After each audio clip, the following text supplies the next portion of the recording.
భారతదేశాన్ని పాకిస్తాన్ కవ్విస్తోంది. ఒక పక్కన మొన్ననే జరిగినటువంటి పరిణామాలు చూస్తుంది. సర్క్రిక్ జలసంధి దగ్గర వాళ్ళు అక్కడ యుద్ధ విన్యాసాలకు ప్రిపేర్ అయితే మనోళ్ళు 11వ తారీఖు దాకా ఇంకా చేస్తూనే ఉన్నారు. అంటే ఆ పరిసరాలకు పాకిస్తాన్ రావడానికి కూడా భయపడే స్థాయిలో వెంటాడి వేటాడుతున్నారు. అట్లా అక్కడ ఒక పక్కన కవ్వింపులు అవి పూర్తయినాయి. దానికి రిటాలియేషన్ చేసుకొచ్చాం. కాశ్మీర్లోకి మళ్ళీ తీవ్రవాదులు పంపించి ఇక్కడ ఓవర్ యాక్షన్ చేస్తుంటే వెంటాడి వేటాడుతున్నాం. ఈలోపు ప్రత్యక్ష యుద్ధంలో చేత కాదు కాబట్టి ఈ పరోక్ష యుద్ధం చేస్తుంటే దాన్ని మనం కంట్రోల్ చేస్తుంటే మనకి సంబంధించినటువంటి గుజరాత్ కోస్ట్లో ఉన్నటువంటి బోటుని వాళ్ళు హైజాక్ చేసుకెళ్ళడం అన్నటువంటిది నర్నారాయణ్ అన్నటువంటిది ఆ బోటు పేరు అనమాట.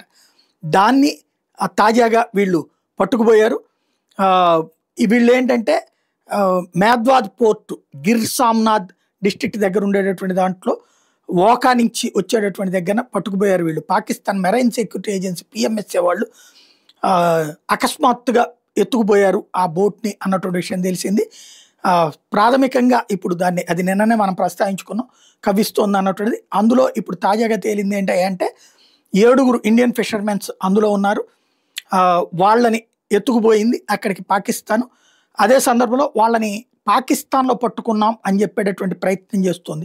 తద్వారా భారత్ని కవ్విస్తున్నటువంటి పరిస్థితి అయితే సాగుతోంది.